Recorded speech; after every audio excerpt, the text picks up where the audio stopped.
আসসালামু আলাইকুম। আজকে আমরা ডিপেন্ডেন্ট সোর্সের একটা ম্যাথ করব। এই ম্যাথের সাথে নোডাল অ্যানালাইসিস ম্যাথের কোনো পার্থক্য নাই।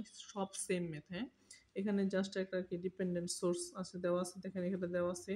এই তীর চিহ্ন দেওয়া থাকলে বুঝবেন যে কারেন্টের সোর্স, হ্যাঁ? আর যেহেতু 2ix মানে I এর উপর নির্ভর করছে, ix এর মানের উপর নির্ভর করছে এই সোর্সটার মান। তাহলে মানে এটা সোর্সটা হচ্ছে কারেন্ট ডিপেন্ডেন্ট করছে কারেন্টের উপর। এজন্য বলতে পারবেন কি কারেন্ট ডিপেন্ডেন্ট কারেন্ট সোর্স, হ্যাঁ? এই সার্কিটের মধ্যে একটা ডিপেন্ডেন্ট সোর্স দেওয়া আছে। এই আইএক্সটা কোথায় পাবেন? এই আইএক্সটা এখানে পাবেন। আইএক্সটা কোন দিকে যাচ্ছে দেখেন, বি1 থেকে বি2 দিকে যাচ্ছে, হ্যাঁ? তার মানে আইএক্স এর মানটা হবে বি1 মাইনাস বি2/2। তার মানে এটা কি হবে? আই এর মানটা কি হবে আপনাদের? আইএক্স এর মানটা কি হবে? বি1 মাইনাস বি2 বাই হচ্ছে 2। এটাই হচ্ছে আইএক্স এর মান। আইএক্স এর মানটা এখানে বসাইয়া 2 দিয়ে গুণ দিয়ে দিবেন, তাহলে এই সোর্সের মান এসে যাবে এবং একটা কারেন্ট এবং স্বাধীন কারেন্ট সোর্স যেরকম ইন্ডিপেন্ডেন্ট কারেন্ট সোর্স যেরকম ভাবে ব্যবহার করছে ওই রকম হয়ে যাবে আর কি, হ্যাঁ? তাহলে এখানে দেখেন আমি যদি শুরু করি, এখানে কেসিএল অ্যাপ্লাই করছি। এখানে আইএক্সটা আমি দেখাইছি, এই যে বি1 মাইনাস বি2 বাক 2 হোম, যেটা আমি একটু আগে দেখাইলাম। আর কেসিএল এট পয়েন্ট 1, আমি 1 এ একটু চলে আসি। দেখেন 1 এ আমি যখন এই পয়েন্টে চলে আসছি, এখানে কি আপনি আগত এই পয়েন্টে সবগুলো আগত ধরতে পারবেন, এই পয়েন্টে সবগুলো নির্গত ধরতে পারবেন, এটা আপনার ইচ্ছা, হ্যাঁ? যেহেতু এখানে সরাসরি দেওয়া যায়, আমরা বলছিলাম নোডাল অ্যানালাইসিসগুলো কেমন। যখন আমি এই ব্রাঞ্চ আলোচনা করব, তখন এই ব্রাঞ্চের সাথে যে সংযুক্ত দুইটা নোড, এই একটা নোড সংযুক্ত, এই একটা নোড সংযুক্ত, তখন এই দুই নোড নিয়ে আলোচনা হবে, হ্যাঁ? তাহলে দেখেন এই পয়েন্টে আগত কারেন্ট কত? 3। আমি এখানে লিখলাম যে সূত্রটা নির্গত কারেন্ট সমান আগত কারেন্ট। আমি আগত কারেন্ট দিলাম কত? 3, হ্যাঁ? এখানে আগত কারেন্ট দিছি 3, আর নির্গত ধরছি এই ব্রাঞ্চের কারেন্ট, আর নির্গত ধরছি এই ব্রাঞ্চের কারেন্ট। আপনারা যারা নোডাল করছেন এই ব্রাঞ্চে নির্গত হবে কি বি1 মাইনাস বি2 ভাগ 2। এই জন্য দেখেন আমি লিখছি বি1 মাইনাস বি2 ভাগ 2, হ্যাঁ? আর যদি এই ব্রাঞ্চে নির্গত কারেন্ট ধরি, তাহলে হবে বি1 মাইনাস কি হবে বি2 ভাগ মধ্যবর্তী রেজিস্টর 4। এখানে দেখেন আমি লিখছি বি1 মাইনাস বি3 ভাগ মধ্যবর্তী রেজিস্টর 4। তাহলে আমি এটা ক্যালকুলেশন করলাম, হ্যাঁ? তাহলে আমি এটা লসাগু করলাম, লসাগু করে দেখেন এখানে নিয়ে আসলাম, লসাগু করলাম, ক্যালকুলেশন করে নিয়ে আসলাম 3b1 minus 2b2 minus b3 সমান সমান 12, মানে 1 নাম্বার সমীকরণ দিলাম, হ্যাঁ? এখন আমি কেসিএল ব্যবহার করব 2 নাম্বার পয়েন্টে। এখানে আমার 2 নাম্বার পয়েন্টে এখানে আপনি এখানে চাইলে আগত কারেন্ট সবই ধরতে পারেন, আবার নির্গত কারেন্ট সবই ধরতে পারেন। এটা আপনার ইচ্ছা, হ্যাঁ? তাহলে যেখানে আমি এখানে লিখছি কি নির্গত কারেন্ট সমান সমান আগত কারেন্ট। আমি এখানে আগত কারেন্টের কত মান দিছি দেখেন 0, মানে আগত কোনো কারেন্ট ধরে নেই, নির্গত ধরছি, হ্যাঁ? তাহলে নির্গত হবে এই পয়েন্ট থেকে, যদি নির্গত হয় তাহলে এই দিকে নির্গত হয়, তাহলে এই পয়েন্টটা বড় হবে বি2 মাইনাস 0 ভাগ 4। দেন বি2 মাইনাস 0, 0 দেই নাই আর কি, না দিলেও চলে, বাই 4। এটা একটা নির্গত কারণ। আরেকটা নির্গত কারণ হচ্ছে দেখেন এই পয়েন্ট মাইনাস এই পয়েন্ট হবে, যেহেতু নির্গত ধরছেন এই পয়েন্ট থেকে এদিকে কারেন্ট যাচ্ছে, এই পয়েন্ট থেকে এদিকে যদি যায় কারেন্ট, তাহলে এটা বড় ভোল্টেজ হবে বি2 মাইনাস বি1/2। এই জন্য লিখছি দেখেন বি2 মাইনাস বি1/2, হ্যাঁ? আর এই পয়েন্ট থেকে এই দিকে কারেন্ট যাচ্ছে, তখন আমি কি লিখবো দেখেন বড় ভোল্টেজ মাইনাস ছোট ভোল্টেজ ভাগ 8, এই যে বি2 মাইনাস বি3 ভাগ 8, হ্যাঁ? আর তো আগত কোনো কারেন্ট ধরে নেই 0। তাহলে আমি এটা লসাগু করলাম, লসাগু করে ক্যালকুলেশন করে minus 4b1 plus 7b2 minus বি3 সমান সমান কত বের করলাম? 0। 0 বের করলাম, হ্যাঁ? এখন আমি কেসিএল এট পয়েন্ট 3 নাম্বার পয়েন্টে কেসিএল অ্যাপ্লাই করবো। এখানে একটা কেসিএল অ্যাপ্লাই করলাম।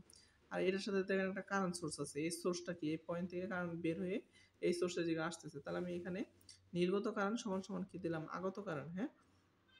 এখানে আমি দেখেন সবগুলো নির্গত কারেন্ট লিখছি, আগত কোনো কারেন্ট লিখি নাই এই পয়েন্টে, এই 3 নাম্বার নোডে, হ্যাঁ? এই জন্য আগত কারেন্ট কত দিছি দেখেন, আগত কারেন্ট দিছি 0, হ্যাঁ?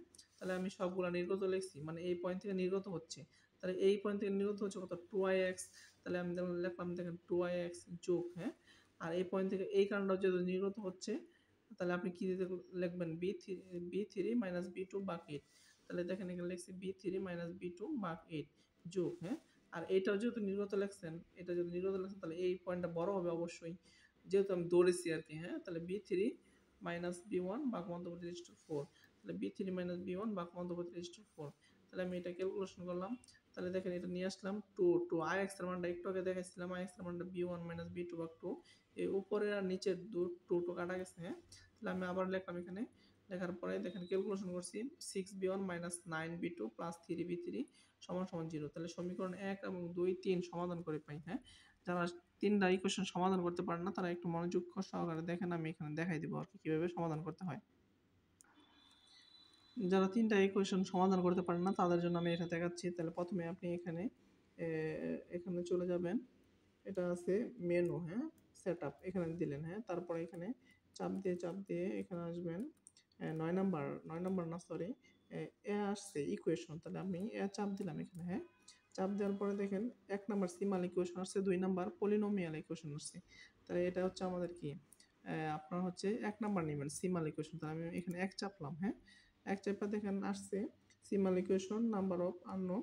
আননোন কয়টা? ২ টা না ২ টা থেকে ৪ টা পর্যন্ত। কয়টা আননোন? ৩ টা আননোন। তাহলে আমি এখানে কত চাপ দিব? দেখেন এই যে ৩ চাপ দিলাম, হ্যাঁ? এই যে আমার ৩ টা ইকুয়েশন আসছে। আমি ৩ টা ইকুয়েশন আসছে। ৩ টা অজানা মান বের করলে ৩ টা ইকুয়েশন লাগে। ২ টা অজানা মান বের করলে ২ টা ইকুয়েশন লাগে। এজন্য আমি দেখেন এই যে আমার ইকুয়েশন লেখা আছে 3b1 2b2 b3 সমান কত আছে? আপনার ১২ আছে। তাহলে আমার প্রথম ইকুয়েশন এটা, হ্যাঁ? প্রথম ইকুয়েশন 3 আছে b1 এর সাথে। তাহলে আমি যে এখানে দেখেন 3 দিলাম, হ্যাঁ? 3 দিয়ে এই যে দেখেন এখানে 3 উঠছে, হ্যাঁ? এখানে আমি সমান চাপ দিলাম। চাপ দেওয়ার পরে এটা উঠে গেছে। এরপরে আছে -2b2 তাহলে b2 সহগ হচ্ছে -b2 তাহলে -2 দিলাম, হ্যাঁ? তাহলে এটা আমি আবার -2 দিয়ে সমান চিহ্ন দিলাম। আর এখানে পরবর্তীতে দেখেন আবার কত আছে আমার b3 সহগ আছে -1 তাহলে আমি দেখেন এই যে এখানে -1 দিচ্ছি, হ্যাঁ? 1 দিয়ে ইকুয়েশন দিলাম। তাহলে এর পাশে কত আছে দেখেন 12 আছে, হ্যাঁ? এই যে এখানে 12 আছে। তাহলে আমি এখানে 12 উঠাইলাম। তাহলে 12 উঠাইলাম, 12 উঠাইয়া ইকুয়েশন চাপলাম। এখন দেখেন বাকি ইকুয়েশনগুলো আছে b1 এর সহগ আছে কত দেখেন b1 এর সহগ আছে -4 এই যে আমি -4 উঠাইলাম। -4 এর দিকে ক্যালকুলেটরের দিকে তাকান -4 উঠাইলাম। এরপরে b2 এর মান আছে 7 এজন্য 7 উঠাইলাম ক্যালকুলেটরে দেখেন সমান দিলাম। এরপরে b3 হ্যাঁ? এখানে b3 -1 হবে। b3 -1 হবে উঠাইলাম। আর এই পাশে কত আছে 0 আছে। তাহলে আমি 0 উঠাইলাম, হ্যাঁ? 0 দিয়ে সমান দিলাম। 0 দিয়ে কত দিলাম? সমান দিলাম। এরপর ৩ নাম্বার ইকুয়েশন আছে আমার দেখেন এখানে ৩ নাম্বার ইকুয়েশন b1 এর মান 6 তাহলে আমি এখানে 6 চাপ দিয়া সমান দিলাম। এরপরে b2 এর মান আছে -9 তাহলে এটা দিলাম কত -9 হ্যাঁ? এখানে দিলাম কত -9 এই যে সমান দিয়ে উঠাইলাম। আর এরপরে দেখেন আছে b3 মান আছে 3 তাহলে আমি 3 দিয়ে সমান দিলাম। আর সমান 0 আছে তাহলে সমান 0 দিয়ে সমান দিলাম। এই দেখেন আমি টোটালটা ইকুয়েশন উঠাই ফেলছি। এখন আপনি সলভে চাপবেন সমানে চাপবেন তাহলে আসবে x এর মান আসছে। তাহলে আমি দেখেন এই যে ৩ টা ইকুয়েশন থেকে সলভ করে x এর মান বের করলাম কত 4.8 আবার সমান চাপ দেন। এটা আসছে যা আসছে এটারে করেন y এর মান 2.4 আরেকটা মান আসলো -12.5 এটা হিসাব করেন তাহলে -2.4 তাহলে আমি এখান থেকে ৩ টা মান নিয়ে আসলাম দেখেন b1 b2 b3 -2.4 ভোল্ট এই ৩ টা মান চাইছিল আমি আনসার দিলাম। আর ix সমান লিখছিলাম কি b1 b2/3 তাহলে b1 এর মান বসালাম b2 এর মান বসালাম ভাগ 3 তাহলে এটা আমি ক্যালকুলেশন করে দিলাম 0.48 অ্যাম্পিয়ার। আপনারা যারা আমার চ্যানেলে নতুন তারা আমার চ্যানেলে সাবস্ক্রাইব করবেন। ফেসবুকে যারা দেখতেছেন তারা অবশ্যই কমেন্ট করবেন, শেয়ার করবেন আপনার বন্ধুদের সাথে। আর এটা আমার হোয়াটসঅ্যাপ নাম্বার ডিসি সার্কিটের শীট যদি আপনার লাগে তাহলে এই নাম্বারে আপনি নক দিবেন। ইনশাআল্লাহ আমি হেল্প করার চেষ্টা করব। আসসালামু আলাইকুম।